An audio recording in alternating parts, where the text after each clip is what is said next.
உங்கள் அனைவருக்கும் அன்பின் வாழ்த்துக்களை தெரிவிக்கிறேன். கர்த்தர் உங்களை ஆசீர்வதிப்பாராக.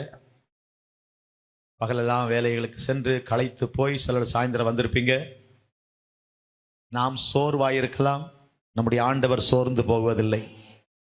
அவர் சோர்ந்து போகிறவனுக்கு பலன் கொடுத்து சத்துவம் இல்லாதவனுக்கு சத்துவத்தை பெருக பண்ணுகிறார்.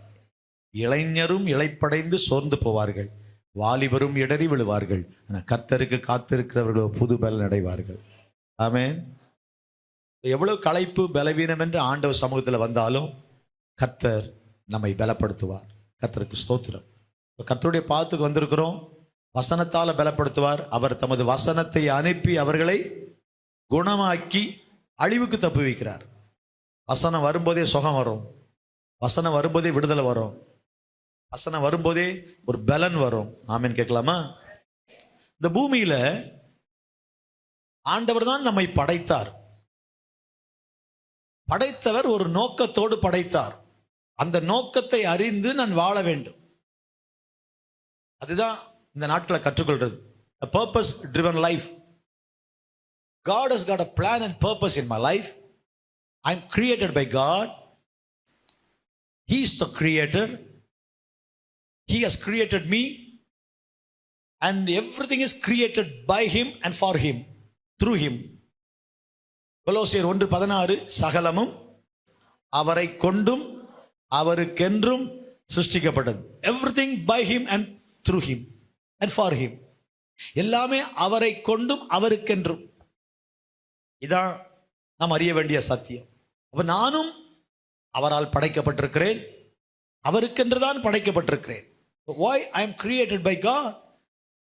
ஏன் தேவனால் படைக்கப்பட்டிருக்க? அப்ப தேவன் தான் என்னை படைத்தார். அப்ப நான் தேவனுடைய சிந்தையில் இருந்தவன். ஆண்டவர் இந்த உலகத்தை படைப்பதற்கு முன்பே என்னை நினைத்திருந்தார், என்னை நினைத்தார். அப்ப நீங்களும் நானும் விசேஷித்தவர்கள். Our life on this earth is not an accident. எதேச்சியா தற்காலிகமா அந்த பூமிக்கு நம்ம வரல. தேவனுடைய திட்டத்தின்படி இங்கே இருக்கிறோம். கொலோசியர் 1:16 சகலமும் அவரை கொண்டும் அவருக்கென்றும் என்று படிக்கிறோம். அப்போஸ்தலர் 17:26 அவர் முன்குறித்து விட்டார் இருக்கிறது. குடியிருப்பின் எல்லைகளை குறித்திருக்கிறார். Where you have to live. உங்களுக்கு யார் அப்பா, உங்களுக்கு யார் அம்மா, நீங்க எப்படி இருக்கணும், உங்க உயரம், உங்க நிறம், உங்க தோற்றம் எல்லாமே தேவன் முன்குறித்தது. அதுதான் தேவ திட்டம். சோ நம்மை நாம் தேவனுடைய படைப்பாக ஏற்றுக்கொள்ளணும். அவங்க நல்லா இருக்காங்க, நான் நல்லா இல்லை, அப்படி இல்லை. I am created in the image of God. நம்மளை மாதிரி உலகத்தில் யாருமே இல்லைங்க. ஒரு அலையில சொல்றீங்களா? ஆமா. யாரையோ போய் சூப்பர் ஸ்டாருங்கிறீங்களே, இல்லை, எல்லாருமே ஆண்டவர் பார்வையில் சூப்பர் ஸ்டார் தான். மனுஷன் யாரோ ஒரு ஆளை போய் பெருசா நினைக்கிறாங்க. I am created in the image of God. தேவனுடைய சாயலில் படைக்கப்பட்டிருக்கிறேன். எனக்கு ஒரு தனித்துவம் இருக்கிறது. I have a speciality. ஒரு தனித்தன்மை, இண்டிவிஜுவாலிட்டி. இண்டிவிஜுவாலிட்டி. எனக்கு ஒரு தனித்தன்மை இருக்கு. I am special. ஆண்டவருக்கு ஸ்தோத்திரம். ஸோ நான் இன்னொருத்தரோட கம்பேர் பண்ணி என்னை பார்க்க வேண்டிய அவசியம் இல்லை. இன்னொரு ஆளோட ஒப்பிட்டு பார்த்து நான் இப்படி இல்லை அப்படி இல்லை. ஒவ்வொருவரையும் கடவுள் படைத்திருக்கிறார், தீர்மானித்திருக்கிறார். பூமியின் எல்லா மக்களையும் ஒரே ரத்தத்தினால படைச்சிருக்கார். நம்ம எல்லாருக்குள்ளும் ஒரே ரத்தம் தான். ரத்தத்தினால எல்லாருமே ஒன்னா தான் இருக்கிறோம். இந்தியா உலகம் எல்லாருக்கும் சகப்பு ரத்தம் தான். தேவன் எல்லாரையும் ஒன்றாய் படைத்திருக்கிறார். நம் ரத்தத்தினால் சொந்தக்காரர்கள். ரத்த சம்பந்தமான உறவுங்கிறோம்ல, நம்ம எல்லாம் ரத்த சம்பந்தமான உறவு தான். ஒரு அப்பா பிள்ளைங்க தான். ஒரு தகப்பன் தான் படைச்சிருக்காரு. ஒரு ஆமேன் கேட்கலாமா? இப்போ ஒரு தகப்பன் நம்மை படைத்திருக்கிறார், ஒரு அப்பா பிள்ளைகளா இருக்கிறோம். நம்ம எல்லாரும் ஒருவருக்கு ஒரு சொந்தக்காரர்கள். இந்த உலகத்தில் நம்முடைய வாழ்க்கை தற்காலிகமானதல்ல. பரலோகம் நம்மை குறித்து திட்டத்தை உடையதாக இருக்கிறது. அந்த திட்டத்தினால் நான் நடத்தப்படுகிறேன். Am I driven by the purpose of God? ஆண்டவருடைய திட்டம் என்ன நடத்துதா? பரலோகம் பார்க்கிற மாதிரி என் வாழ்க்கையை பார்க்கிறேன்னா? ஆண்டவர் உலகத்தை எப்படி பார்க்கிறாரு? ஆண்டவர் பூமி எப்படி பார்க்கிறாரு? அந்த மாதிரி நான் பார்க்கிறேன்னா அந்த கண்ணோட்டம் எனக்கு வந்துட்டா பவுல் சொல்றார், எங்களுக்கோ கிறிஸ்துவின் சிந்தை உண்டாயிருக்கு. பணம், புகழ், படிப்பு, பட்டம் இதெல்லாம் உலகம் பெருசா நினைக்குது. கடவுள் அப்படி பார்க்கல. அவர் பரிசுத்தம், உண்மை, நேர்மை, தாழ்மை, அன்பு, மன்னிப்பு இதைத்தான் பெருசா பார்க்கிறார். அவர் பார்வையில எது பெருசோ அதுதான் நம்ம பார்வையில பெருசா மாறணும். அதுதான் பரலோக சிந்தை. இதுக்கு நம்மளை மாற்றிக்கொள்ளணும். இதுக்கு நம்மளை மாற்றிக்கொள்ளணும். ஒரு ஆமேன் சொல்லாமா? கர்த்தருக்கு ஸ்தோத்திரம். இதுக்கு நம்மளை மாற்றி நம்முடைய சிந்தையை மாற்றிக்கொள்ளணும். காட்ஸ் வியூ, தேவன் எப்படி பார்க்கிறார், அவருடைய பெர்ஸ்பெக்டிவ் என்ன, எப்படி அவர் பார்க்கிறார், அவர் எப்படி எடை போடுறாரு, அவர் எப்படி எவாலுவேட் பண்றாரு லைஃபை, எதை வச்சு 100 வருஷம் வாழ்றதை வச்சா, ஒரு ஆள் 80 வருஷம் வாழ்றதை வச்சா. டேவிட் லிவிங்ஸ்டன் 27 வயசு தான், ஆனால் அவரை யாரும் மறக்க முடியாது. சீகன் பால்க் தமிழ் பைபிள் கையில் கொடுத்தவர் 23 வயசுல வந்தார், 36 போயிட்டாரு. மறக்க முடியுமா? It's not that how long you live, how you live. எவ்வளவு காலம் வாழ்ந்தீங்க என்பதில்லை, எப்படி வாழ்ந்தீங்க, எப்படி வாழ்ந்தோம். இயேசு கிறிஸ்து 33 வருஷம் தான், அது 3 வருஷம் தான் ஊழியம் செய்தார். யோவான் ஸ்நானகன் இயேசுவோட 6 மாசம் மூத்தவர், ஆனா அதுக்கு முன்னே மரிச்சு போயிட்டார். இல்ல, ரத்த சாட்சியா மரிச்சிட்டாரு. ஆனா செய்ய வேண்டிய வேலையை செஞ்சு முடிச்சிட்டார். பைபிள் அழகா போட்டிருக்கு, அவன் தன் பணிவிடை ஓட்டத்தை முடித்தான். பாதியில விட்டுட்டு போயிட்டான்னு சொல்லல, அவன் தன் பணிவிடை ஓட்டத்தை முடிக்கிற போது என்ன வயசுல, ஒரு 30-32 வயசுல. இயேசுவாது 3 வருஷம் ஊழியம் செய்தார். இயேசுவோட 6 மாசம் தான் மூத்தவர் யோவான் ஸ்நானகன். ஏன்னா மரியாளுக்கு சொல்லும் போது எலிசபெத்திப்பான் 6 மாசம் சொல்றார் தேவதூதன். மரியாளுக்கு உனக்கு ஒரு குழந்தை பிறக்குன்னு சொல்லும் போது, நீ கர்ப்பவதியாவை சொல்லும் போது, உன் இனத்தாளாக இருக்கிற எலிசபெத்துக்கு 6 மாசம். 6 மாசம் தான் சீனியர். எல்லாம் 30-32. இயேசுதான் ஒரு 33 வருஷம் ஊழியம் செய்தார்னு சொல்றோம். ஏன்னா அவருடைய ஊழியத்துல 4 பஸ்கா பண்டிகை வருது, அதை வச்சுதான் 3.5 வருஷம் வரும். யோவான் சுவிசேஷம் படிச்சு 4 பஸ்கா பண்டிகை வரும். எப்படி சொல்றோம் இதை?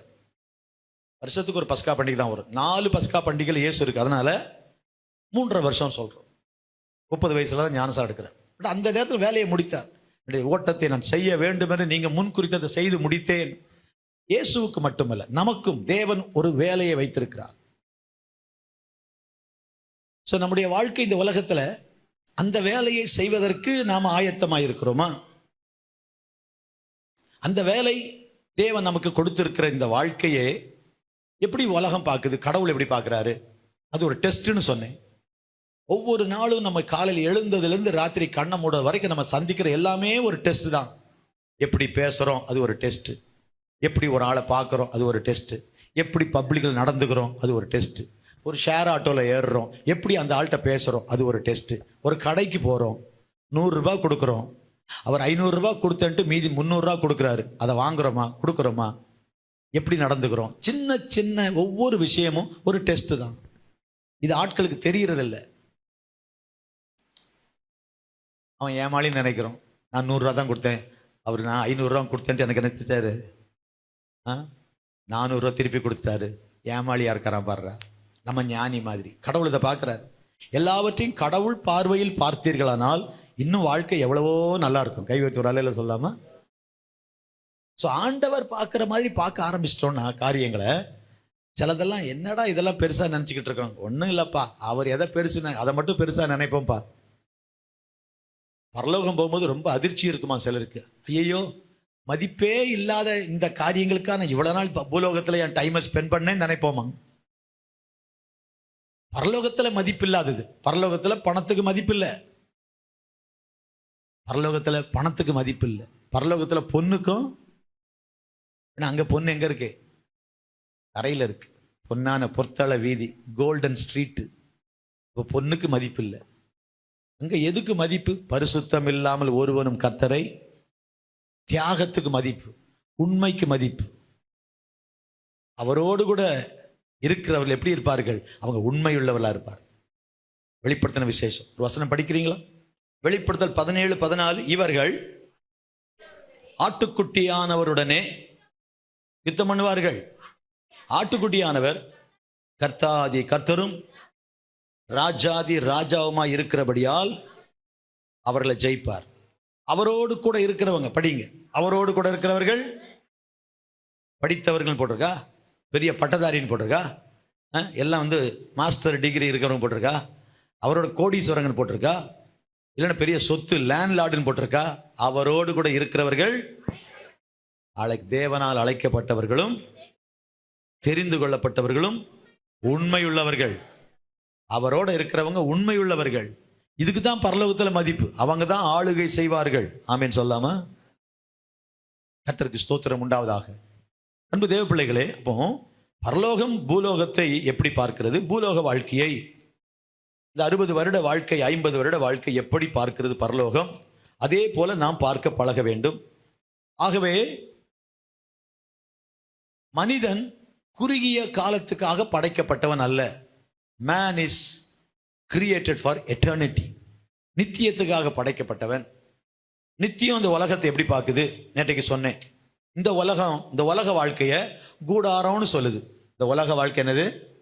கூடாரம். கூடாரம். இந்த உலக வாழ்க்கை கூடாரம். நம்ம போக போறதுதான் வீடு. வீடு. காடு, பயங்கரமான ஒரு காட்டுல மிஷனரி ஆப்பிரிக்காவின் காடுகளில் ஊழியம் செய்துட்டு பல வருஷம் ஊழியம் செய்து அந்த ஊழியத்தை முடித்து விட்டு அமெரிக்காவுக்கு திரும்பி கொண்டிருக்கிறார் ஒரு மிஷனரி. அதே கப்பலில் அமெரிக்க ஜனாதிபதியும் வராரு. அதே கப்பல்ல வராரு அமெரிக்க ஜனாதிபதி. மிஷனரி பல வருடம் கர்த்தருக்காக வேலை செய்து பாடுபட்டு ஆண்டவருக்காக உழைத்து தாய் நாட்டுக்கு திரும்பிட்டு இருக்காரு ஊழியத்தை முடிச்சுட்டு. ஆனா கரையில இறங்குறாங்க. இந்த மிஷனரியை யாரும் கண்டுக்கல.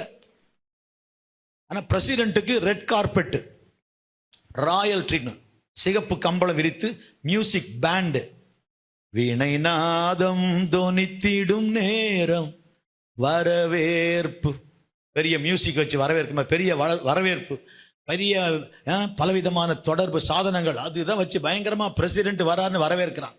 இவர் ரொம்ப சோர்ந்து போனார். இத்தனை வருஷம் ஊழியம் செஞ்சுட்டு வரேன், நம்மளை யாருமே கண்டுக்கல. அமெரிக்க ஜனாதிபதி அவர் வீட்டுக்கு போறார், இவர் தன் நாட்டுக்கு வர, 2 பேரும் ஒரு இடத்துக்கு வராங்க.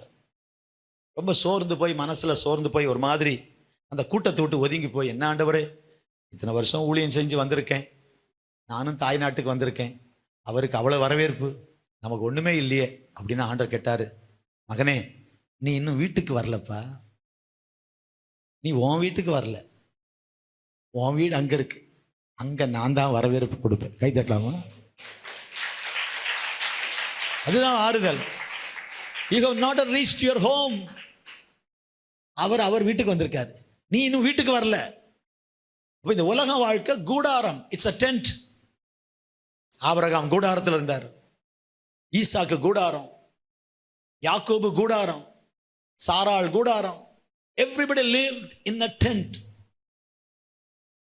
எபிரேயர் 11:8-9-10 வாசிக்கிறோம். கூடாரங்களிலே குடிந்தார். They valued இந்த உலக வாழ்க்கையை ஒரு கூடாரம் தான் பார்த்தாங்க. பவுலே அழகா சொல்றாரு 2 கொரிந்தியர் 5:1, பூமிக்குரிய கூடாரமாகிய நம்முடைய வீடு. சரீரத்தை சொல்றாரு 1. இந்த சரீரம் இது ஒரு கூடாரம், இது அழிஞ்சு போயிடும். இது அழிஞ்சு போயிடும். அலையில சொல்லாமா? இன்னைக்கு ஒருவரை பார்த்து பேசிட்டு இருந்தேன் போன்ல, கொஞ்ச நேரம் போயிருந்தேன். பைபிள் வாசிக்கும் போது ரூமுக்கு போயிட்டு வரலான்னு போனா ஒரு மிஸ்டு கால் பார்த்தேன். சரி ஏதோ அவசரமானு கூப்பிட்டு பேசினா அஸ்ரே உங்களை பார்க்க வரணும், எதுக்குன்னு கேட்டேன். கொஞ்சம் வாழைப்பழம் கொண்டு வரணும்னாரு. சரி வாங்க, நாளைக்கு கொண்டு வாங்க, உங்கள்கிட்ட தான் கொடுக்கணும், என்கிட்ட கொடுக்கணும் அவசியம் இல்லை, நீங்கள் கீழே கொடுத்தாலே என்கிட்ட வந்துடும். உங்கள் கையில் கொடுத்தா நீங்கள் சாப்பிடுவீங்க, வேற யார்ட்டையா கொடுத்தா எல்லாரும், அவர் என்கிட்ட சொல்கிறார், நான் எல்லாரும் சாப்பிடத்தான் இருக்கு, வாங்க, நீங்கள் நிறைய கொண்டு வந்தால் எல்லாரும் சாப்பிடுவாங்க. இப்படி பேசிக்கிட்டே இருந்தேன். சரி இவ்வளவு சொல்கிறீங்களே, நீங்கள் இந்த வாரம் வந்தீங்களா? இந்த வாரம் வந்த பாஸ்டர், போன வாரம் தான் வரல, 2 வாரம் வரல, ஏன் ஞானஸ்தானம் எடுக்கலன்னு கேட்டேன். அவர் வாழைப்பழம் கொடுத்ததை விட நமக்கு ஞானஸ்தானம் எடுக்க சந்தோஷமாயிட்டு. அபிஷேகம் பெற்றாங்க, ரட்சிக்கப்பட்டாங்களான்னு கேட்குற நேரத்தில் எல்லாம் அபிஷேகம் பெற்றாங்க. ஃபர்ஸ்ட் டைம், முதல் தடவை கொர்நேலி வீட்டில் எல்லாம் அபிஷேகம் பெற்றாங்க. உடனே அவங்களுக்கு ஞானஸ்தானம் கொடுக்குற ஏற்பாடு பண்ணுங்கிறாரு. இல்லை, பேதுருவை கூப்பிட்டுட்டு அவர் பேசின உடனே அவருக்கு ஞானஸ்தானம் கொடுக்கணும். ஞானஸ்நானம் ரொம்ப முக்கியம். அது விளையாட்டு இல்லை. இயேசுவை நம்புறேன்னா அடுத்த ஸ்டெப் ஞானஸ்நானம். அதில் வந்து தள்ளி போட்டு பிறகு பார்த்துக்கலாம் அப்படி இல்லை. ஆண்டவருக்கு ஸ்தோத்திரம். பேசணும், அந்த பர்பஸோடு இருக்கணும். ஒரு ஆளை சந்திக்கிறோம், பார்க்குறோம், ஜெபம் பண்ணுறோம். நீங்கள் ஞானஸ்நானம் எடுக்கலாமே, ஏன் ஞானஸ்நானம் எடுக்கல? ஞானஸ்நானம் எடுத்து இயேசுவுக்காக வாழுங்க, ஆண்டவர் அற்புதம் செய்வார். தைரியப்படுத்துங்க. 13 வயசுக்கு மேலே பிள்ளைகளுக்கு நம்ம உற்சாகப்படுத்துகிறோம். வாழ்க்கை அந்த சின்ன வயசுலேயே கமிட் பண்ணிடணும். இனி நான் இயேசுவுக்காக வாழ்வேன். I belong to Jesus. நான் இயேசுவுக்கு சொந்தம், இயேசுவுக்காக வாழ்வேன். இந்த உடலும் உள்ளமெல்லாம் அன்பர் உமக்காகத்தானே. அப்படி அந்த நிலைக்கு பிள்ளைங்க வந்து இதை சொல்லிக் கொடுக்கணும். ஆமேன்னு சொல்லாமா? ஆண்டவருக்கு சொந்தம். அதனால இஷ்டத்துக்கு இந்த சரீரத்தை எதையும் பண்ணக்கூடாது. டேட்டூஸ் குத்துறது, இது அது எல்லாம் இன்னைக்கு இப்போ ஜாலியாக போச்சு, ரொம்ப ஜாலியாக போச்சு. இந்த சரீரத்தை அப்படி பயன்படுத்தக்கூடாது. ஜாலின்னு செய்யக்கூடாது. பாவமாக போயிடும். நீங்க தேவையில்லாம சில இடங்கள்ல வாங்குகிற விளையாட்டு பொருட்கள் கூட அது ஒரு தெய்வத்தை பிரதிபலிக்கிறதா இருந்தா அது கூட உங்க வீட்டுக்கு ஆசீர்வாதத்தை கொண்டு வராதுங்கிறார் ஒரு ஊழியக்காரர். சும்மா வாங்குறீங்க, ஒரு கீ செயின் வாங்குறீங்க, அந்த கீ செயின்ல ஏதோ ஒண்ணு அந்த தெய்வம் சம்பந்தமா இருந்தால் பொதுவா இருக்கிறது வேற. ஆக்ரா போறோம், டெல்லி போறோம், தாஜ்மஹால் மாதிரி விற்கிது, வாங்கிட்டு வரோம். அது ஒரு நினைவிடம். ஆனால் அதையும் யாராவது கும்பிடுறாங்கன்னு வச்சுங்க, அந்த கும்பிடக்கூடிய நிலையில் அது இருந்துச்சுன்னா அதை கீச்சேனா வேண்டாம். அதனாலே நமக்கு ஆபத்து. நம்ம வீடுகளில் இந்த மாதிரி இருளின் ஆவிகள் உள்ள வருங்கிறார் ஒருத்தர், நிறைய சொல்றார். ஸோ கேர்ஃபுல்லாக இருக்கணும். பிள்ளைகளுக்கு என்ன வாங்கி கொடுக்குறோம் அதுலேயும் கவனமாக இருக்கணும். ஒரு ஆமேன்னு கேட்கலாமா? ஸோ நோக்கத்தை அறிந்து வாழணும்.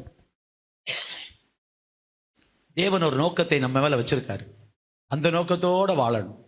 இப்போ பரலோகம் பார்க்குற மாதிரி நம்ம பார்க்கணும். இந்த வாழ்க்கையை தேவனுடைய கண்ணோட்டத்தில் பார்க்கணும். தேவனுடைய கண்ணோட்டத்தில் பார்த்தா இது என்னது?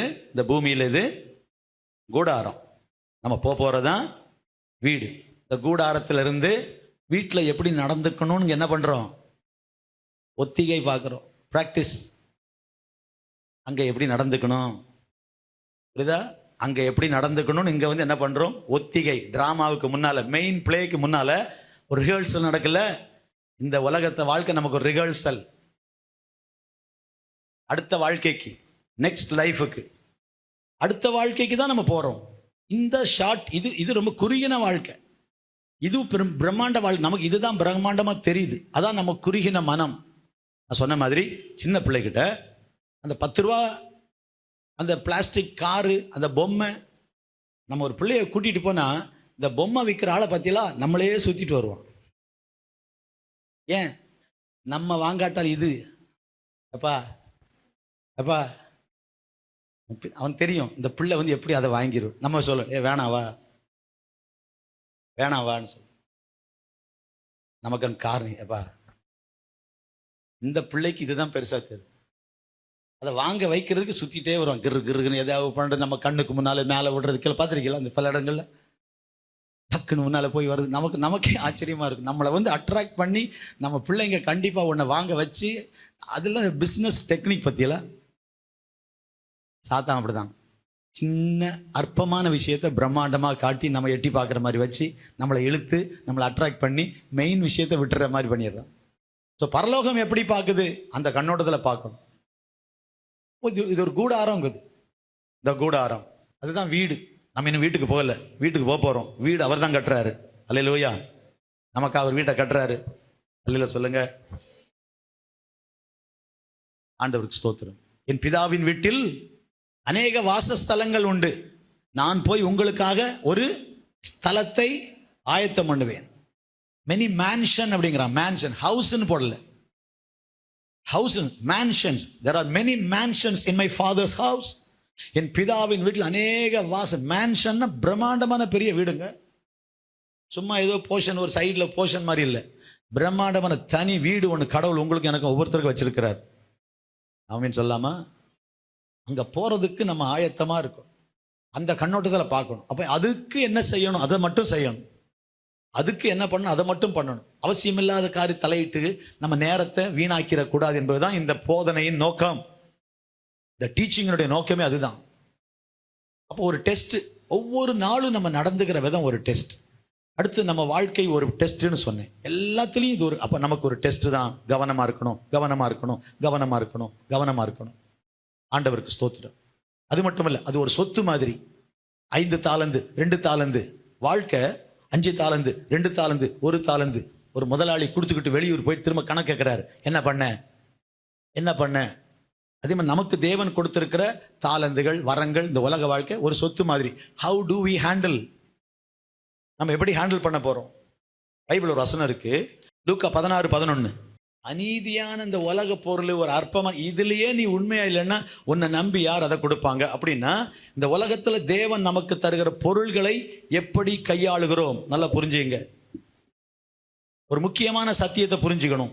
இந்த உலகத்தில் நான் என் பணத்தை எப்படி பயன்படுத்துகிறேன் என்பதற்கும் என் ஆவிக்குரிய வாழ்க்கையின் தரத்திற்கும் தொடர்பு இருக்கு. There is a connection between my spiritual life and the way I handle my money. என் பணத்தை எப்படி கையாளுறேன், கடவுள் எனக்கு தந்த பதவி எப்படி கையாளுறேன், எனக்கு தந்த வரங்கள், கிஃப்ட், ஈவுகள், ஐஸ்வர்யங்கள் எப்படி நான் அதை பராமரிக்கிறேன். என்ன பண்ண கேட்கிறாருல்ல, கேட்கிறாரா இல்லையா? 5 தாலந்து கொடுத்தன என்ன பண்ண, 2 தாலந்து கொடுத்தன என்ன பண்ண, 40 வருஷம் கொடுத்தன என்ன பண்ண, 50 வருஷம் கொடுத்தன என்ன பண்ண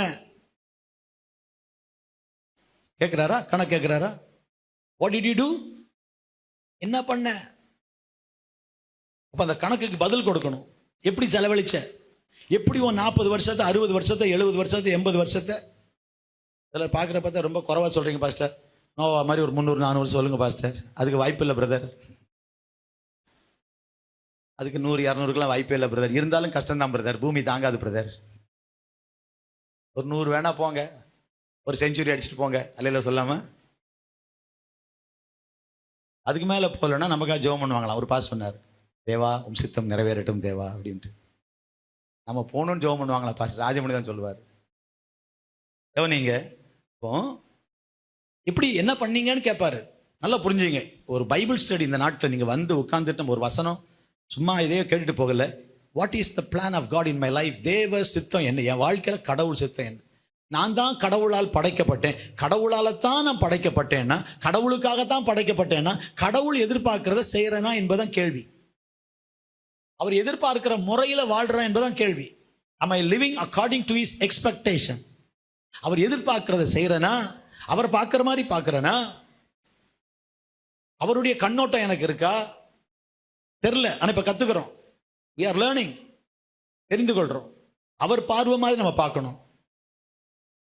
ஆண்டவருக்கு ஸ்தோத்திரம். அப்போ இந்த உலகத்துல நான் எப்படி பணத்தை கையாளுகிறேன், கொஞ்சமோ அதிகமோ எப்படி கையாளுகிறேன் என்பதை வச்சுதான் என்னுடைய ஆவிக்குரிய வாழ்க்கைக்கும் உலகத்தில் எனக்கு பணத்தை கையாளுவதற்கு ஒரு தொடர்பு இருக்கு.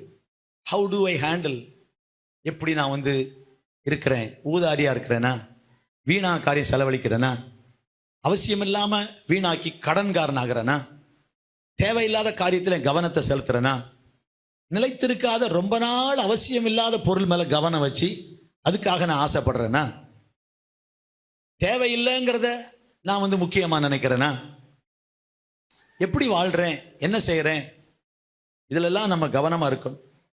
ஆண்டவருக்கு ஸ்தோத்திரம் உண்டாவதாக. ஒரு அல்ல சொல்லாமா? வாழ்க்கை என்பது, இன்னொரு வசனம் படிங்க, லூக்கா 12:48. எவனிடத்தில் அதிகம் கொடுக்கப்படுகிறதோ, ஆமா, கர்த்தருக்கு ஸ்தோத்திரம். அப்ப நம்ம என்ன ஆண்டவர் நம்ம கிட்ட கொடுத்திருக்காரு, அதுக்கு எப்படி கையாளுறோம், எப்படி நடந்துக்கிறோங்கிற வச்சுதான் நமக்கு பலன். ரிவார்டு, ஆண்டவர் கொடுக்க போற reward based upon our life on this earth. இந்த பூமியில எப்படி வாழ்ந்தோம் என்பதை வைத்துத்தான் நமக்கு பிரதிபலன். இதோ சீக்கிரமாய் வருகிறேன், அவனுக்கு நான் அளிக்கும் பலன். என்ன பலன் தரப்போறாரு? என்னங்க தரப்போறாரு? ரட்சிக்கப்பட்டனால தரப்போறாரா? ரட்சிக்கப்பட்டனால பரலோகம் போறோம், கிஃப்ட். பலன்னா என்ன? What is the reward? நீங்க என்ன செய்தீங்க அவருக்காக, எப்படி வாழ்ந்தீங்க? இப்போ பூமியின் இந்த வாழ்க்கை முடியும் போது, நம்ம பரலோகம் போகும்போது, தேவன் நம்மை நம்பி தந்தவற்றை எப்படி நாம் கையாண்டோம் என்பதை வைத்து அதன் அடிப்படையில் தான் நமக்கு பலன். நீ தந்த ஈவு வரங்கள் யாவும், ஈவுனா கிஃப்ட், வரங்கள் எல்லாம் பணி சிறந்திட முற்றும் தந்தேன். அழகான பாட்டுங்க, அர்த்தமுள்ள பாட்டு, அழகான பாட்டு, அர்த்தமுள்ள பாட்டு. ரொம்ப நாளைக்கு ஒரு 50 வருஷத்துக்கு முன்னால நான் கேட்ட, சின்ன வயசுல கேட்ட ஒரு பாட்டு எனக்கு யூடியூப்ல கேட்டேன். அழகான பாட்டு. இந்த நாளை நான் சமர்ப்பித்தேன் இயேசுவின் திருப்பாதத்தில். எவ்வளவு ஆழம் அந்த பாட்டு தெரியுமா? இந்த நாளை சமர்ப்பிக்கிறேன் உங்க பாதத்துல. காலை முதல் மாலை வரை காக்கும் கர்த்தர் நமது இயேசு, காலை தள்ளாட என்றுமே விடா. இனிய வார்த்தை எப்போதும் பேச இயேசு போதியும். இப்படிதான் பாட்டு இருக்கா இந்த நாட்கள்ல? இனிய வார்த்தையை எப்போதும் பேச சொல்லித்தாங்கப்பா. இன்பத்தை மறந்து துன்பத்தை விரும்ப சொல்லித்தாங்க.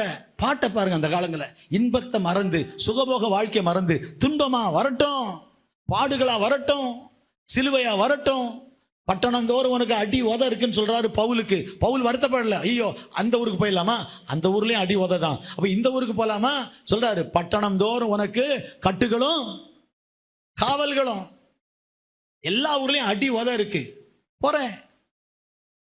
அந்த பரம தரிசனத்துக்கு நான் தெரியல. தரிசனத்தில் இருக்கிறீங்க எல்லாரும். அந்த பரம தரிசனத்துக்கு நான் கீழ்ப்படியாதவனா இருக்கவில்லை. அக்ரிப்பா ராஜாவே, எங்க வசனம் பாஸ்டர் ஆரம்பிச்சா கடகடன்னு வரணும். இப்ப வரல, இனி வந்துடும், கொஞ்ச நாள் இப்படி வந்துகிட்டே இருங்க, வந்துடும். பக்கத்துல சொல்லுங்க, வந்துகிட்டே இருங்க. பிரதர் பாபு பிரதர் பாக்குறாரு, ஒத்தருமையில சொல்றதுக்கு இந்த பக்கம் சொல்ல யாருமே இல்லை. வந்துகிட்டே இருங்க, வந்துடும். ரல்லையில சொல்லுங்க, நீங்க பாது நீங்க தான் இருக்கிறீங்க நினைச்சாரு சிஸ்டர். அங்க ஒருத்தர் வருவாரா? ஆமா, உங்க ஆத்ம நண்பர்.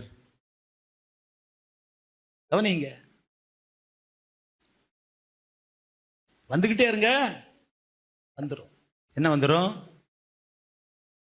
பாஸ்டர் வசனம் ஆரம்பிச்ச உடனே அப்படி பின்னாலே வந்துடணும்.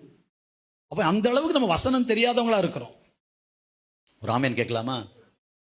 பாட்டு தான் வருது இல்ல, ஆரம்பிச்ச உடனே டப்புன்னு வருது, வசனம் வரவே மாட்டேங்குது. இது எங்க உள்ள வசனம்? இது எங்க இருக்கு? இது பழைய ஏற்பாடா புதிய ஏற்பாடான்னு கண்டுபிடிக்கல, பிரசங்கமே முடிஞ்சு போகுது. வசனங்கள் தெரியணும், தெரிஞ்சிடும். கொஞ்ச நாள்ல சபையே மாறிடும், கொஞ்ச நாள்ல நம்ம லைஃப் ஸ்டைலே மாறிடும். வசனம் ஜபம், வசனம் ஜபம், அந்த நிலையில நம்ம போயிட்டு இருக்கிறோம். கைவத்தூர் அல்ல கேட்கலாமா?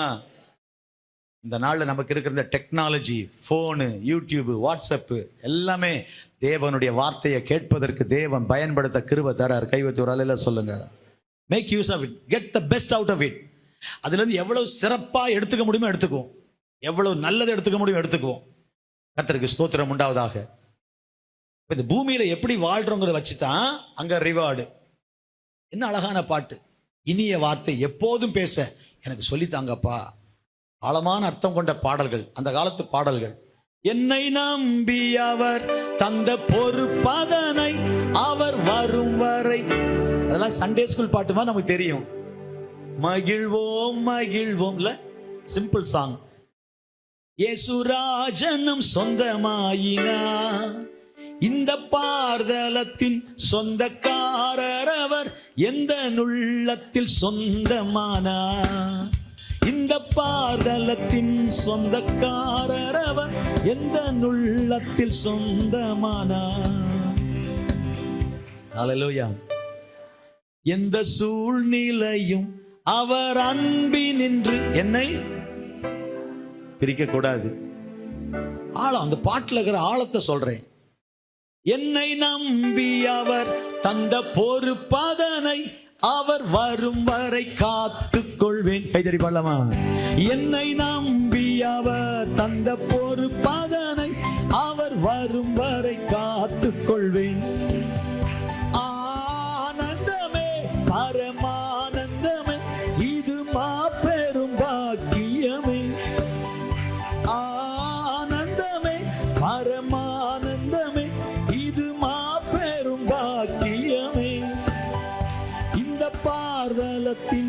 சொந்தக்காரர் அவர் எந்த உள்ளத்தில் சொந்தமான இந்த பார்தலத்தில் சொந்தக்காரர் அவர் எந்த உள்ளத்தில் சொந்தமா.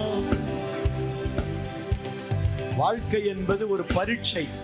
டெய்லி நம்ம வாழ்க்கை நடக்கிறதெல்லாம் ஒரு பரீட்சை. 50 வருஷம் வாழ்ந்தாலும் 60 வருஷம் அந்த பரீட்சை நம்ம பாஸ் பண்ணணும். வாழ்க்கை என்பது தேவன் நமக்கு ஒரு சொத்து, அதை சரியா கையாளணும்.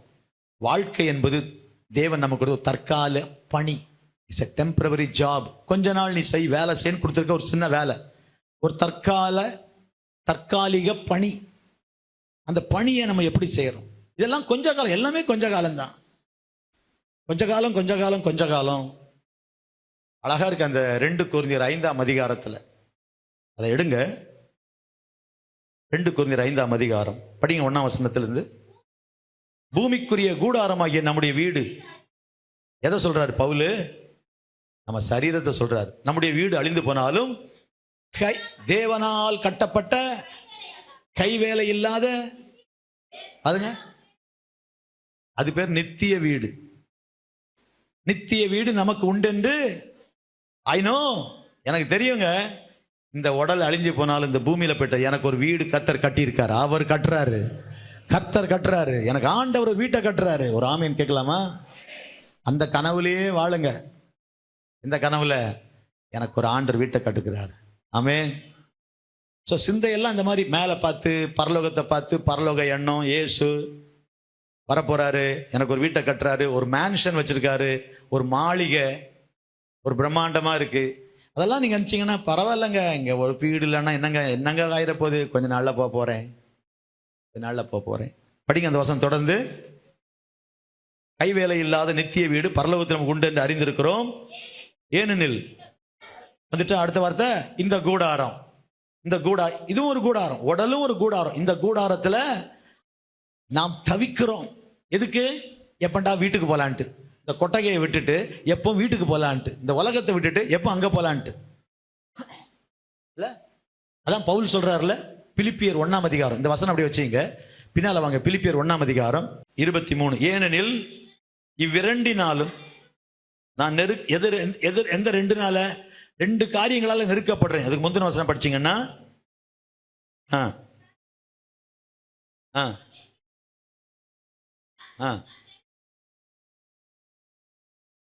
கிறிஸ்து எனக்கு ஜீவன், சாவு எனக்கு ஆதாயம். 21.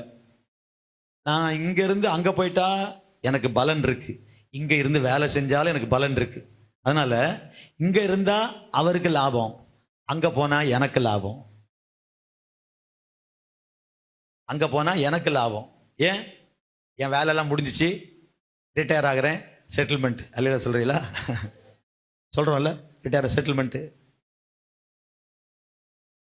இப்போ சில வருத்தத்தில் இருக்கிறாங்க, நாங்கள் ரிட்டையர் ஆனால் செட்டில்மெண்ட்டே கிடையாதுங்க பாஸ்டர். கவர்மெண்ட் என்ன கவர்மெண்ட் கொடுக்க போகுது? பெருசாக கொடுத்துட்டா. ஆண்டவர் வச்சிருக்காருங்க, அவருக்காக வேலை செய்யுங்க, அவருக்காக ஓடுங்க, அவருக்காக பேசுங்க, அவருக்காக நடங்க. பெரிய பலனை கத்த தருவார். பிரதிபலன் அங்க இருக்குது. ஆமீன் சொல்லாமா? கொஞ்ச காலம் இயேசுவுக்காக கஷ்டப்பாடு சகிப்பதனால் இன்னல் துன்பம் இன்பமாய் வாரும் இயேசுவை காணும்போது. அந்த காலத்துல இப்படி பார்த்தா வாழ்ந்திருக்காங்க. வந்துட போறேன், நீங்க வர போறீங்க, தர போறீங்க, என்ன இங்க பெருசா கொடுத்துட போறான், இப்படிதான் வாழ்ந்திருக்காங்க.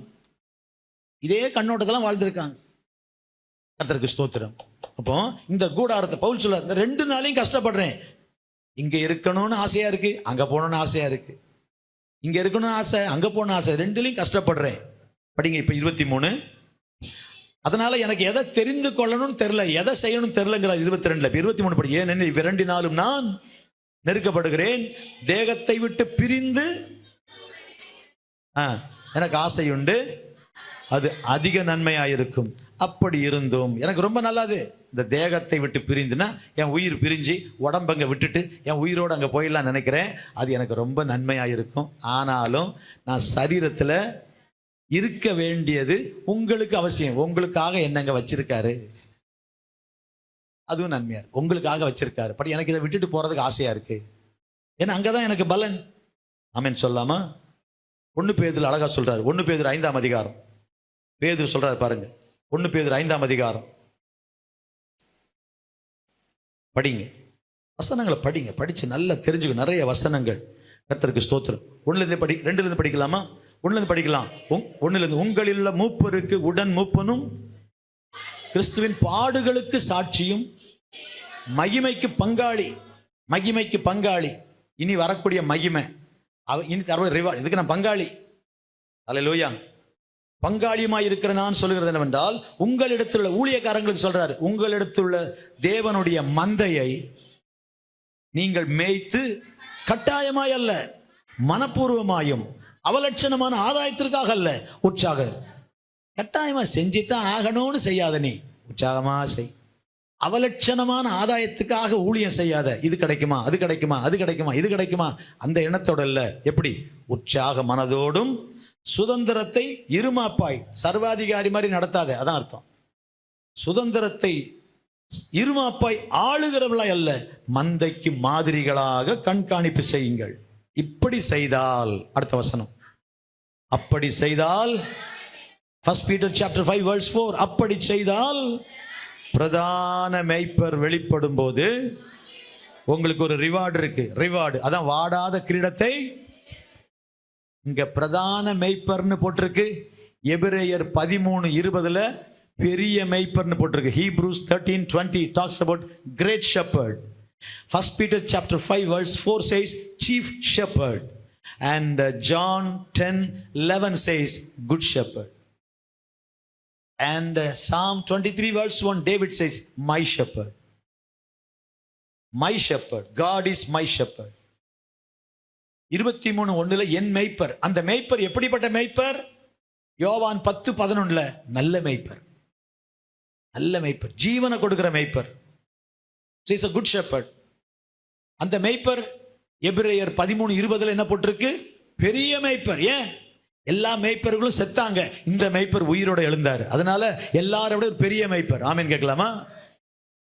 Is a great shepherd. above all, கடைசியா திரும்ப வரப்போறாரு. பிரதான மேய்ப்பர் வெளிப்படும் போது, இஸ் கமிங் அகைன். மரித்ததினால் நல்ல மேய்ப்பர், உயிர்த்ததினால் பெரிய மேய்ப்பர், திரும்ப வருவதனால் பிரதான மேய்ப்பர். எதற்கு வருகிறார்? To reward. அவனவனுக்கு நான் அளிக்கும் பலன். அப்படி செய்தால் எப்படி செய்யணும்? ஊழியக்காரங்களுக்கு எழுதி வச்சிருக்கார். ஊழியக்காரங்களுக்கு ஆண்டவர் ஸ்தோத்திரம். கர்த்தர் நல்லவர். சில வேளைகளில் ஊழியங்கள் எல்லாம் எவ்வளவோ பொருளாதார நெருக்கடிகளை சந்திக்கிறோம். ஒரு கூட்டத்துக்கு போயிருந்தேன் பெங்களூருக்கு. போகிறதுக்கு காரில் போய் என் கூட 2 பேரை கூட்டிகிட்டு போய் தங்கி செலவு, ஹோட்டல் எல்லாம் செலவு.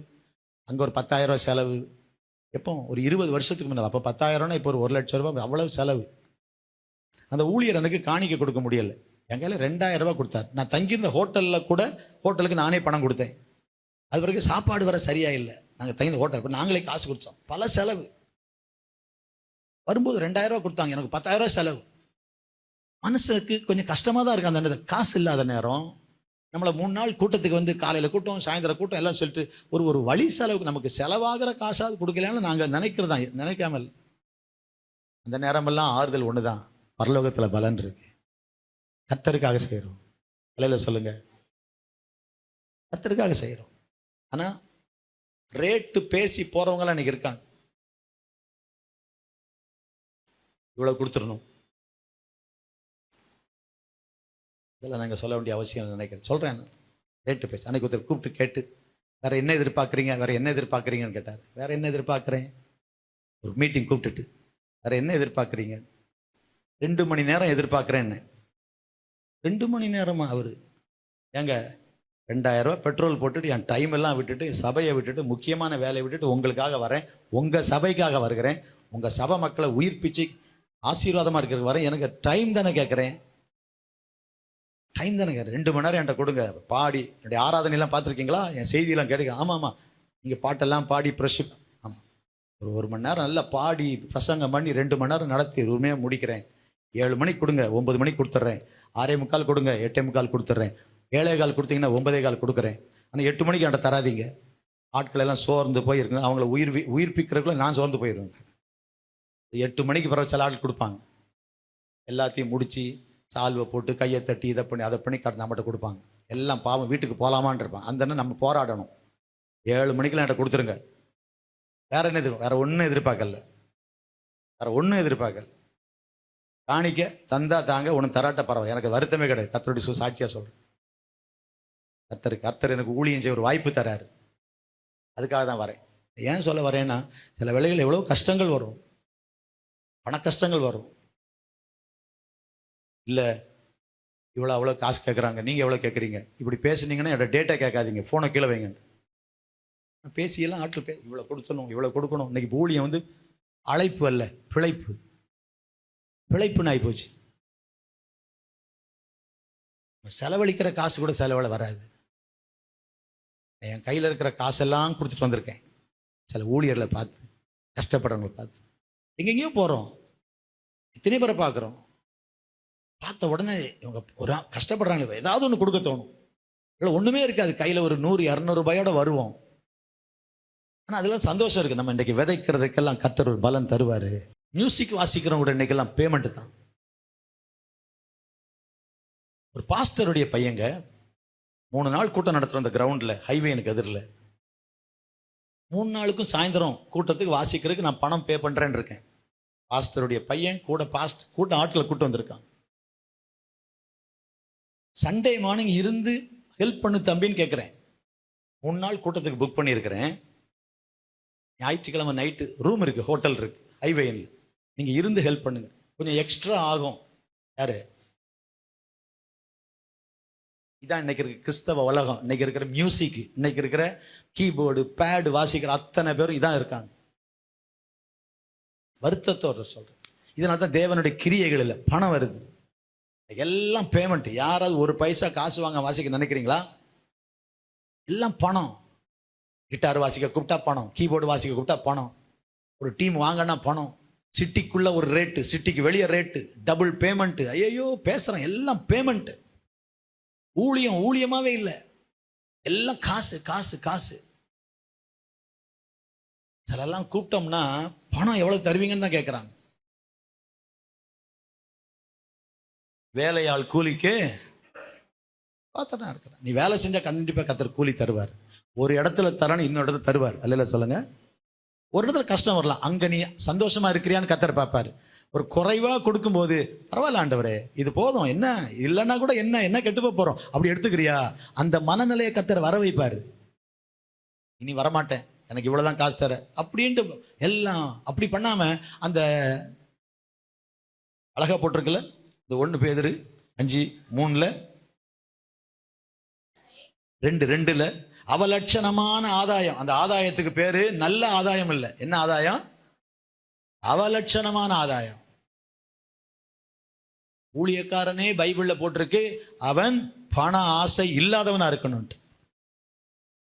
பண ஆசை இல்லாதவன் ஊழியக்காரன், பண ஆசை இல்லாதவனா இருக்கு. இப்ப நம்ம இதெல்லாம் ஆண்டு நமக்கு ஒரு டெஸ்ட் வைக்கிறாரு. பண ஆசை இருக்கா? பணம் எத்தனையோ இடங்கள்ல அப்படி ஆயிருக்கு. ஆனாலும் ஒன்றும் நம்மளை வந்து ஆண்டு தெருவில் விட்டுறல. அல்ல சொல்லாம அதில் தான் நம்மளை உடைச்சி சரி பண்ணுவார். ஏன் மனுஷனை எதிர்பார்க்குற? நீ போனியா, பிரசங்கம் பண்ணியா, பாட்டு பாடினியா, ஊழியம் செஞ்சியா, வந்துக்கிட்டே இரு, கொடுத்தா வாங்கு, கொடுக்கலன்னா வா. சில இடத்துல கொடுக்கறது அவங்களுக்கே கொடுத்துட்டே வந்திருக்கிறோம். இருக்கட்டும் பரவாயில்ல, வேண்டாம், தேவையில்லை, வேண்டான்ட்டு. அந்த இதையும் நமக்கு இருக்கா? அதுதான் டெஸ்ட். பண ஆசை இருக்கான்னு வைப்பார் ஆண்டவர் டெஸ்ட். ஒருத்தர் உட்கார்ந்து இருந்தா நம்மளை இப்போ பிரதர் பேசுவார் அப்படின்னு, என்னடா அது நம்ம இத்தனை வருஷம் பாஸ்டராக இருக்கிறோம், பிரதர் பேசுவாரா? ஒரு பாஸ்டர் வந்திருக்கிறாரு, கை தட்டுவோம், நம்ம வந்து சால்வை போடுவோம், இப்படிலாம் பேசுவாங்களேன்னு நினச்சி நான் எதிர்பார்த்து இருந்து பிரதர் பேசுவார்னா நமக்கு எப்படி இருக்கு? அங்கெல்லாம் டெஸ்ட்டு. பிரதர்னா சுருன்னு குத்துதா அப்படின்னு ஆண்டவர் கேட்குறாரு நம்மகிட்ட. இதுக்கு தான் நம்ம சாகணுங்கிறேன். இதுதான் டெஸ்ட். யாரோ ஒன்றும் பென்னு பேப்பர் வச்சு நீங்கள் டெஸ்ட் எழுத வேண்டாம். டெய்லி வாழ்க்கையில் நடக்கிறதெல்லாம் டெஸ்ட். கர்த்தருக்கு ஸ்தோத்திரம். நல்லா கவனிங்க, சின்னவங்க பெரியவங்க இதெல்லாம் நம்ம வாழ்க்கையில் கவனிக்கணும். ஆண்டவர் இப்படி தான் டெஸ்ட் வைப்பார். இந்த டெஸ்ட்ல எல்லாம் நம்ம பாஸ் பண்ணணும்னு கர்த்தர் நினைக்கிறார். கை வைத்து ஒரு அலையில சொல்லுங்க. சின்ன விஷயம் சொன்னா கோவப்பட்டுட்டு சபைக்கு வராம போயிடுற ஆட்கள். சின்ன சின்ன விஷயம் கரெக்ஷனே விரும்புறதுல ஆட்கள். நம்மளை கரெக்ட் பண்றோம்னா ஒரு ஆலோசனை சொல்லி இப்படி செய்யக்கூடாதுன்னா நோபடி லைக்ஸ் இட். அதை விரும்புறதே இல்லை. நீ என்ன சொல்றது, நீ என்ன திருத்துறது, எனக்கு தெரியாதா, அப்படிதான் நினைக்கிறோம். இது எல்லாமே டெஸ்ட். பரலோக கண்ணோட்டத்தில் பார்ப்போம். இயேசு சிலுவையின் மரண பரியந்தம் கீழ்ப்படிஞ்சார், போட்டு கடைசி வரைக்கும் கீழ்ப்படிஞ்சார். கை வைத்து ஒரு அலையில சொல்லுங்க. அவர் அடிமையின் ரூபம் எடுத்தாராம். வேலைக்காரன் வேற, அடிமை வேற. இந்த பிதாவின் சித்தம் செய்வதற்கு slave is different from servant. வேலைக்காரன் வேற, அடிமை வேற. அடிமையில 2 அடிமை. வீட்டுக்குள்ள வேலை செய்யற அடிமை இருக்கிறான், வர்றவங்களுக்கு தண்ணி ஊத்தி கால் கழுவுற அடிமை. இயேசு அந்த வேலையை தான் எடுத்தார். காலை கழுவுனாரா இல்லையா? லோவஸ்ட் பொசிஷன், அதை விட கீழே தாழ்த்த முடியாது ஒரு ஆளு. அந்த அளவுக்கு இயேசு தாழ்த்தினார். அதைத்தான் பவுல் எழுதுறாரு, கிறிஸ்து இயேசுவில் இந்த சிந்தை உங்களில் இருக்கட்டும். நம்மளை பத்தி பெருமையா பேசல, நம்மளை மதிக்கல, நம்மளை கண்டுக்கல, நமக்கு அப்படியெல்லாம் நினைக்கிறோம் பாருங்க. அதெல்லாமே ஆண்டவர் வைக்கிற பார்க்கிறார். என்ன உன்னை பெரிய ஆளா, நீ உன்னை பார்த்தா ஸ்தோத்திரம் சொல்லணுமா, நீ ரொம்ப பெரிய ஆளா, நீ பாஸ்டர்னா என்ன பெரிய ஆளா அப்படின்னு ஆண்டவர் நம்மகிட்ட கேட்பாரு. நம்ம பார்த்து தம்பி ஸ்தோத்திரம் பார்த்தவே நல்லா இருக்கியாப்பா அப்படின்னு கேட்டேன்னா எவ்வளவு நல்லா இருக்கு. அவர் ஸ்தோத்திரம் பண்ணுவாரா நான் பார்க்க, இவர் என்ன நினைப்பாருன்னு அவர் பார்க்க, நான் அதோட முறுக்கிட்டு போக அவர் அதோட இப்படி தம்பி இருக்க, நான் முந்திக்கிட்ட என்ன கஷ்டப்பட்டுறேன், என்ன குறைஞ்சு போகுது எனக்கு, நல்லா இருக்கியா தம்பி, சுகமா இருக்கியா அப்படின்னு கேட்டுட்டா என்ன குறைஞ்சு போகுது, அவர் தான் எனக்கு சொல்லணுமா? இதெல்லாம் டெஸ்ட் தான். கர்த்தர் இப்படிதான் நம்மளை சரிப்படுத்துறாரு சொல்ல வர. கை வைத்துறாரு இல்லை சொல்லுங்க. ஒன்று செய்த உடனே நமக்கு கை தட்டணும், பாராட்டணும், இல்லை இதெல்லாம் நம்ம விரும்புவோம். கர்த்தருக்கு ஸ்தோத்திரம். சில வேளைகளில் நான் தமிழ் சொல்லிக் கொடுப்பேன். பேசிக் பிரின்சிபல் சொல்லு, எல்லாத்துக்கும் ஒரு தேங்க்ஸ் சொல்லுங்கன்னு சொல்லுவேன். ஒரு தேங்க்ஸ் சொல்லுங்க. எந்த காரியத்துக்கும், ஒரு சின்ன ஒரு காரியம், இப்படி நல்லா இருக்கீங்களான்னு கேட்டா கூட தேங்க்யூ நல்லா இருக்கேன்னு சொல்லணும். கேட்குறாங்கல்ல, தேங்க்யூ நல்லா இருக்கேன்னு சொல்ல, அப்படி தேங்க்ஸ் சொல்ல பழகணும்னு சொல்லி கொடுக்கும் நம்ம ஆட்கிட்ட எல்லாம். ஆனால் வராது, நிறைய பேருக்கு வராது. ஆனால் சொல்லி கொடுக்குறோம், பழகுங்க.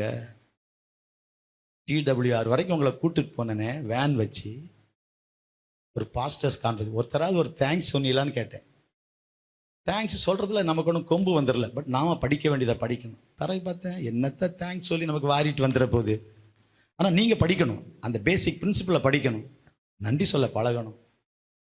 எவ்வளோ சிரமப்பட்டு எவ்வளோ ரிஸ்க் எடுத்து நமக்காக எல்லாம் செய்தாங்களே, தேங்க்யூ பாஸ்டர். ஒரு தண்ணி கொடுத்தாலும் தேங்க்யூ பாஸ்டர், யாராக இருந்தாலும் சரி, அக்கா அண்ணன் யாராக இருந்தாலும் சரி, தேங்க்யூ ஆன்ட்டி, தேங்க்யூ அண்ணன், தேங்க்யூடா தம்பி, தேங்க்ஸ்டா. நல்ல பழக்கம். அதே நேரத்தில் ஒன்று அப்படி நடக்கலையா, பரலோகம் இருக்கு நமக்கு பலன் கொடுக்கறதுக்கு. ஒரு ஆமீன் சொல்லுங்க. ஸோ எல்லாம் அந்த கண்ணோட்டத்திலேயே பார்த்து வாழ்வோன்னு சொல்ல வர. ஆண்டவர் கிருபை தருவாராக. இப்படி தான் கடவுள் நம்மளை சரிப்படுத்துறார். ஸோ நம்ம வாழ்க்கை ஒரு டெஸ்ட்டு. அடுத்தது தேவன் தந்த ஒரு சொத்து சரியாக கையாளணும். அடுத்தது தேவன் நமக்கு தந்திருக்கிற ஒரு தற்காலிக வேலை, அந்த வேலையை சரியாக செய்யணும். Temporary job.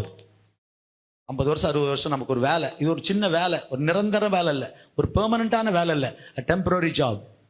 எப்படி வேலை செய்கிறோம், பொறுப்பாக செய்கிறோமா? சில ஆட்கள் அவங்க பொருள்னா நல்லா பார்ப்பாங்க, அடுத்தவங்க போல ஒழுங்காக பார்க்க மாட்டாங்க. பார்த்துருக்கீங்களா? அடுத்தவங்க போல உடச்சி போட்டு போயிட்டே இருப்பாங்க.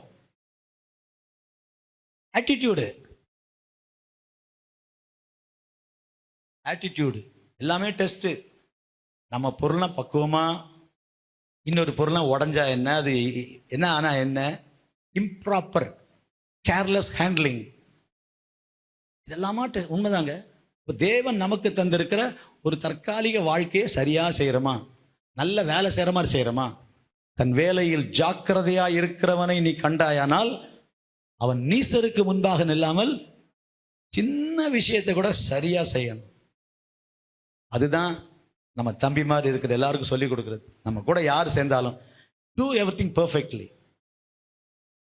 எல்லாம் எந்த வேலையும் அழகா செய்யுங்க, நல்லா செய்யுங்க, சூப்பரா செய்யுங்க, கடவுளுக்குன்னு செய்யுங்க, சந்தோஷமா செய்யுங்க, மன உற்சாகமா செய்யுங்க, சோம்பலா செய்யாதீங்க, ஜாக்கிரதையா செய்யுங்க, ஆசையா செய்யுங்க.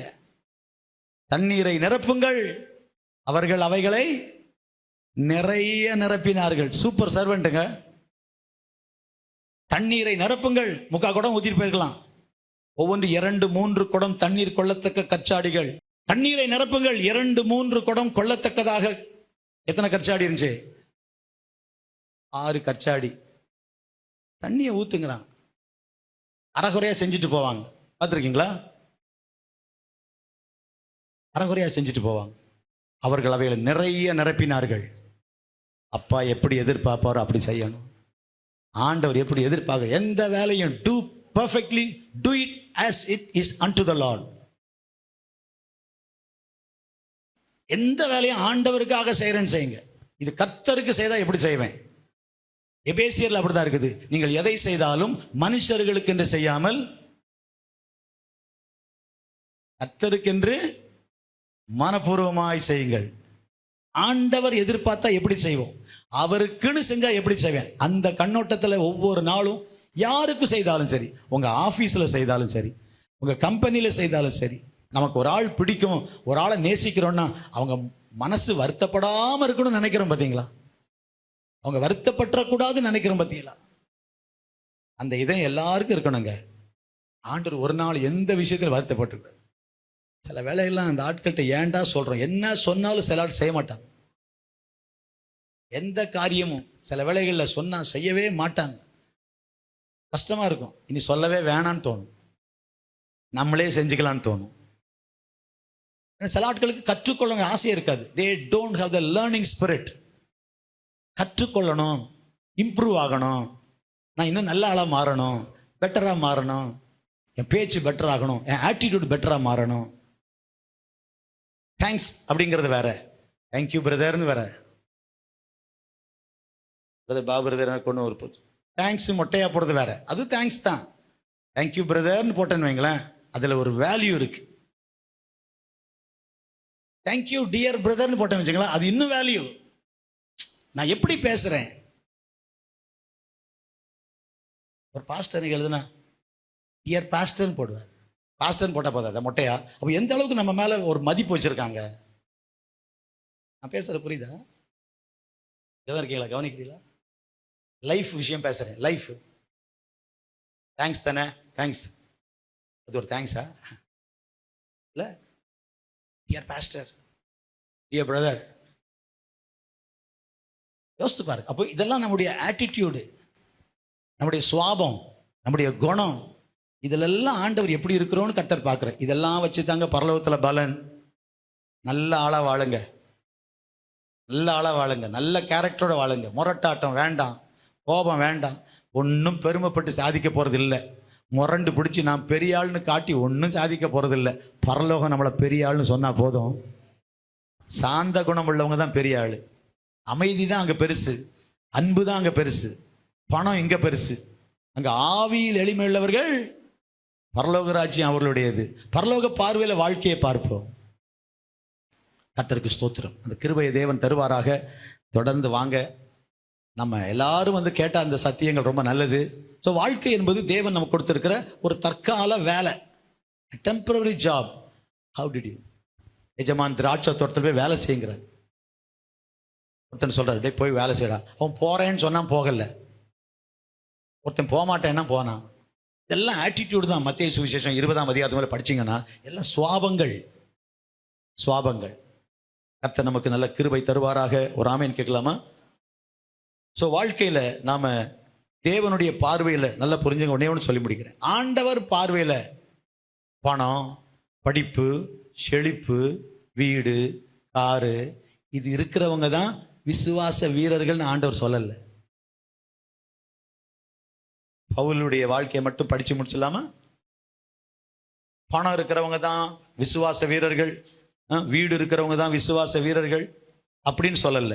பவுலுடைய கஷ்டங்கள், பாடுகள் பார்க்கலாமா? விசுவாச வீரர்.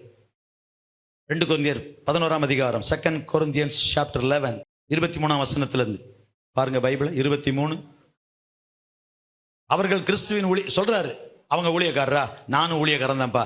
அவர்கள் எபிரேயரா? நானும் எபிரேயன். அவர் இஸ்ரவேலரா? நான் இஸ்ரவேலன். 22ஆம் வசனம். அவர் ஆபிரகாம் சந்ததியா? நானும். எனக்கு எல்லாம் இருக்கு. அவங்க எதெல்லாம் நினைச்சு பெருமைப்படுறாங்களோ எல்லாம் என்கிட்ட இருக்கு, என்கிட்ட இருக்கு. அவர்கள் கிறிஸ்துவின் ஊழியக்காரரா? நான் அதிகம் புத்தியீனமாய் பேசுறேன். நான் பேசுறது வந்து நீங்க வந்து தப்பா நினைக்காதீங்க. ஆனா நீங்க அப்படி நினைக்கிறீங்க. நான் இதெல்லாமே என்கிட்ட இருக்குதான். ஆனாலும் நான் அதிகமாய் பிரயாசப்பட்டவன், அதிகமாய் அடிபட்டவன், எல்லாம் அதிகம் அதிகம் அதிகம். அதிகமாய் பிரயாசப்பட்டவன், அதிகமாய் அடிபட்டவன், அதிகமாய் காவல்களில் வைக்கப்பட்டவன், அநேகம் தரம் மரண அவதியில் அகப்பட்டவன், யூதர்களால் ஒன்று குறைய 5 தடவை.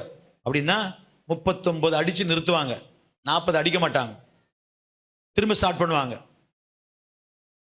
ஒரேடியா 40 அடிக்க மாட்டாங்க, 39 அடிச்சு நிறுத்தும். அப்படி 5 முறை வாங்கியிருக்காரு. 39 அப்படி நிறுத்திட்டு திரும்ப ஒரு 2 மணி நேரம் கேப் விட்டு திரும்ப 1ன்னு ஆரம்பிப்பாங்க, இல்லைன்னா அடுத்த நாள் ஆரம்பிப்பாங்க 1ன்னு. அப்படி 5 முறை அடி வாங்குறேங்கிறாரு.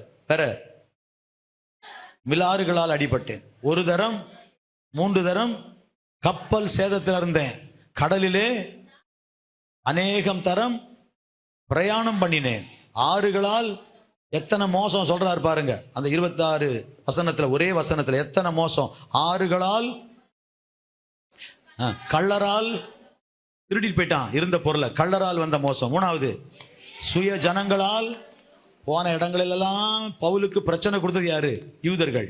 சுய ஜனங்களால் வந்த மோசம். 4வது அந்நிய ஜனங்களால் வந்த மோசம். 5வது பட்டணங்களில் உண்டான மோசம். 6வது வனாந்திரத்தில் உண்டான மோசம். 7வது சமுத்திரத்தில் உண்டான மோசம். 8வது கள்ள சகோதரரிடத்தில் உண்டான, கள்ளரால, கள்ள சகோதரரால. ஆண்டவருக்கு ஸ்தோத்திரம். நிறைய விதத்துல மோசம் மோசம் மோசம், இதெல்லாம் மோசம். இப்போ ஒரு மோசம் போயிட்டு இருக்கு ஃபேஸ்புக்கில், என் போட்டோவை போட்டு நான் பணம் கேட்குற மாதிரி போயிட்டு இருக்கு. யாரும் கொடுத்துடாதீங்க. என் லைஃப்பில் நான் செய்யாதது. நம்ம சபைக்கு வர்ற விசுவாசிக்கு போயிருக்கு, அவர் அங்கிருந்து அனுப்பியிருக்காரு. எடுத்த உடனே, ஏன்னா அவங்களுக்கு உங்கள் பேர்லாம் தெரில, என் ஃபோட்டோவை போட்டு ஃபேஸ்புக்கில். அப்போ அவங்க கேட்குறாங்க, எனக்கு அர்ஜென்ட், நான் கேட்குற மாதிரி அர்ஜென்ட்டாக எனக்கு இப்போ ஒரு 20,000 தேவை, தர முடியுமா? ரொம்ப அவசரம், நாளைக்கு கொடுத்துட்றேன், இன்னொருத்தருக்கு நான் ஜிபே பண்ணணும்.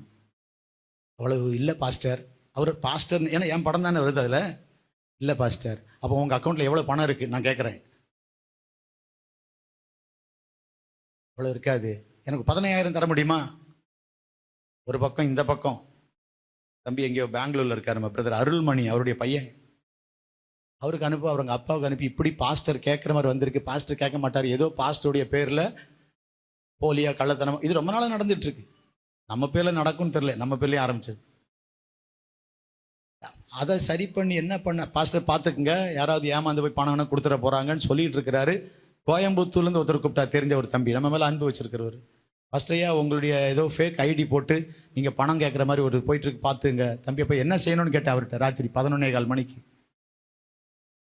அப்போ அவர் இந்த ஸ்க்ரீன்ஷாட் எடுத்து அனுப்பி, இது நான் இல்லை, பொய், ஏமாத்துறாங்க, யாரும் பணம் கொடுத்துடாதீங்க, ஏமாந்துடாதீங்க அப்படி சொல்லி.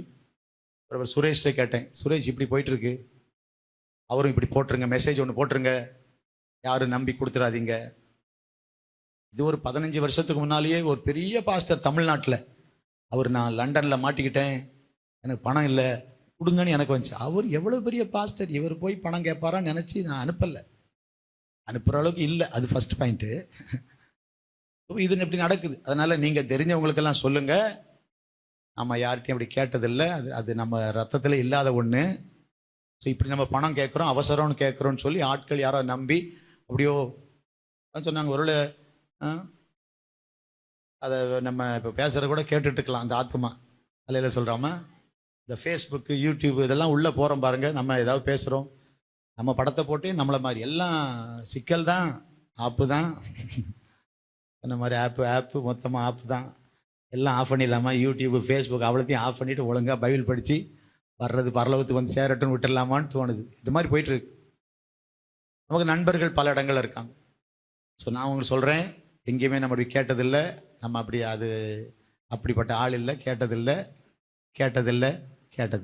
ஓகேவா? தைரியமாக எல்லாருக்கும் சொல்லிவிடுங்க. எங்கேயுமே கேட்டால் சர்ச்சை கட்டுறோம், பணம் கொடுங்க, ஜென்ரலாக சொல்லியிருக்கு. மற்றபடி காசு கொடுங்க, கைமாத்தா கொடுங்க, இங்கே அனுப்பணும், அங்கே அனுப்பணும்ட்டு அது நம்ம படத்தை போட்டு நம்ம பேசுகிற மாதிரியே வந்து நம்ம குரல்லே வந்துடும். இப்போ வந்துடுச்சு அது மாதிரி ஆர்டிஃபிஷியல் இன்டெலிஜென்ஸை நம்ம பேசுகிற மாதிரியே. பிரதர் எப்படி இருக்கீங்க பிரதர், என் குரல் பிரதர் பாபுக்கு தெரியும் வச்சிங்களா, அதே மாதிரி பாஸ்டர் தான் கேட்டாருங்க, அவர் குரல் தாங்க. எனக்கு தெரியாதா பாஸ்டரை பத்தின்னு என் குரல்லையே பேசி கேட்கலாம். ஸோ தயவுசெய்து கவனமா இருங்க. இப்படி எல்லாம் மோசங்கள் நடக்குது. ஸோ இதுல எதாவது பவுல் தனக்கு சிறப்பா இருந்துன்னு சொல்றாரா?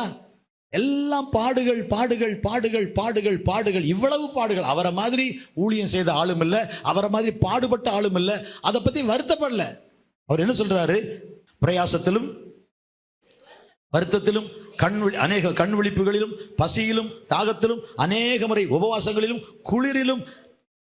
என்ன பெரிய படிப்பாளி தெரியுமா? அவர் சொல்லி குளிரிலும் நிர்வாணத்திலும் இருந்தேன், இவை முதலானவைகளை அல்லாமல் எல்லா சபைகளை குறித்து உண்டாயிருக்கிற கவலை அதுதான் எனக்கு பெருசா இருக்கு. சொல்லுங்க, கர்த்தருக்கு ஸ்தோத்திரம். அப்படியே சொல்லிட்டு வராரு, நான் மேன்மை பாராட்ட வேண்டுமானால் என் பலவீனத்திற்கு அடுத்தவைகளை குறித்து மேன்மை பாராட்டுவேன், என்றென்றைக்கும் ஸ்தோத்தரிக்கப்பட்ட தேவனும். சூப்பரா சொல்றாருல. இவ்வளவு பிரச்சனைக்கு பிறகு என்றென்றைக்கும் ஸ்தோத்தரிக்கப்பட்ட தேவனும் நம்முடைய கர்த்தராகிய இயேசு கிறிஸ்துவின் பிதாவுமானவர்.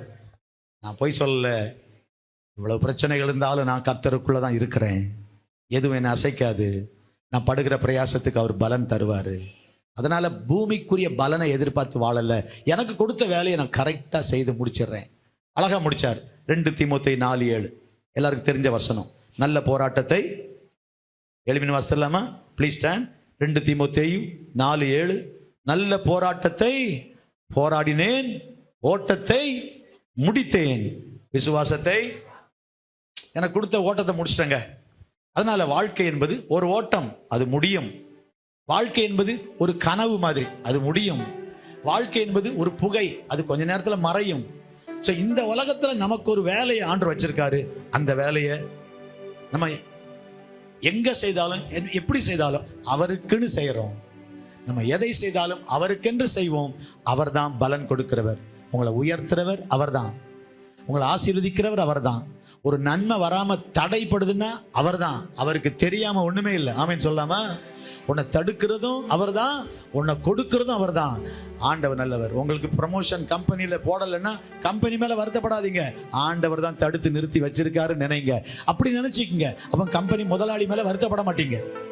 யோசேப்பு மாதிரி நீங்க எல்லாம் தீமை செஞ்சீங்கப்பா, ஆனா ஆண்டவர் தான் அதை செய்ய வச்சாரு, அதனால உங்க மேல எனக்கு என்ன இல்லை. அதுதான் யோசேப்பின் ஆவி. ஆண்டவர் யோசேப்பை கைவிட்டாரா? இல்லையா? யோசேப்பை கைவிடல, அருமையா உயர்த்தினாரு. தேவன் அதே தேவன் இன்னைக்கு உயிரோடு கூட இருக்கிறார்.